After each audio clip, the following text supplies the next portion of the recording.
We are following breaking news in Portsmouth as crews battle a massive warehouse fire. Let's take a live look at that plume of smoke billowing into the sky from our camera overlooking the city of Portsmouth right there. That fire near the intersection of Duke and Chestnut Streets. And Brianna Fallon is there right now. Brianna, what is the latest? What can you tell us? Yeah, so currently there's crews from Portsmouth, Chesapeake, and the Portsmouth Navy Regional Medical Center all trying to combat these massive flames. But if you take a look behind me at what we have going on the scene right now. So compared to earlier, the smoke has thinned out a little bit, but there are still flames going on. Crews are still very active on the scene in efforts to try and put this fire out. So this all started at 9:30 this morning when Portsmouth Fire Rescue and Emergency Services were dispatched to the 900 block of Duke Street near Chestnut Street.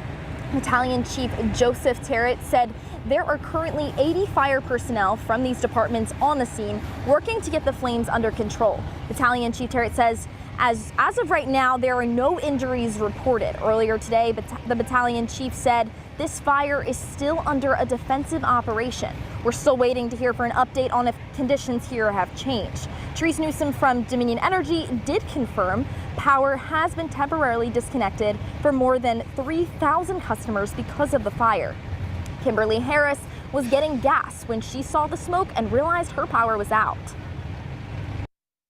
So I followed it, and once I saw this building, it was up in flames. This building has been here a long time, like over 50 years. Yeah, so again, right now, the fire seems to be getting more under control, but again, we're still waiting for confirmation on what the current conditions are. There's still lots of smoke up into the air, and there's still lots of crew and personnel on the ground combating that fire. But again, that is all I have for right now, and we'll continue to update you as more updates come along. Unless you guys have any questions for me, Brianna Fallon, 13 News Now. Yeah, Brianna, just to be clear, do we have any indication from fire officials what may have caused this fire, or is it too early in their investigation? Yeah, so as of right now, it is too early in the investigation, but they are investigating the cause, and they hope to figure that out soon. All right, Brianna, thank you so much. As you can see, very much so an active scene out there, and people are advised to stay away from that area. Again, we know at least 80 firefighters were out there at some point today attacking this fire, working to get those flames under control. Ashley. Yeah, we just saw those images there, that fire sending those thick plumes of smoke over Olde Towne Portsmouth and the Elizabeth River. So, you know, Hunter, we've been getting calls and emails, all day long, people saying they can see the fire from miles away. So is weather playing a role in the fire response at all? Luckily, weather is really doing the firefighters a big favor. Okay. The winds are rather light, and there's no inversion in the atmosphere, which is great. So the atmosphere is actually getting colder, which it should be the higher you go up, and that's allowing the smoke to really billow up into the atmosphere and kind of disperse. Okay. So that's really helping those firefighters there. Temperatures are comfortable. Again, the winds are light, so luckily, the weather is in their favor. So that's just exactly what we like to see, and things should be looking, much better for them. We could see that on the satellite and radar. Things are looking rather good for them.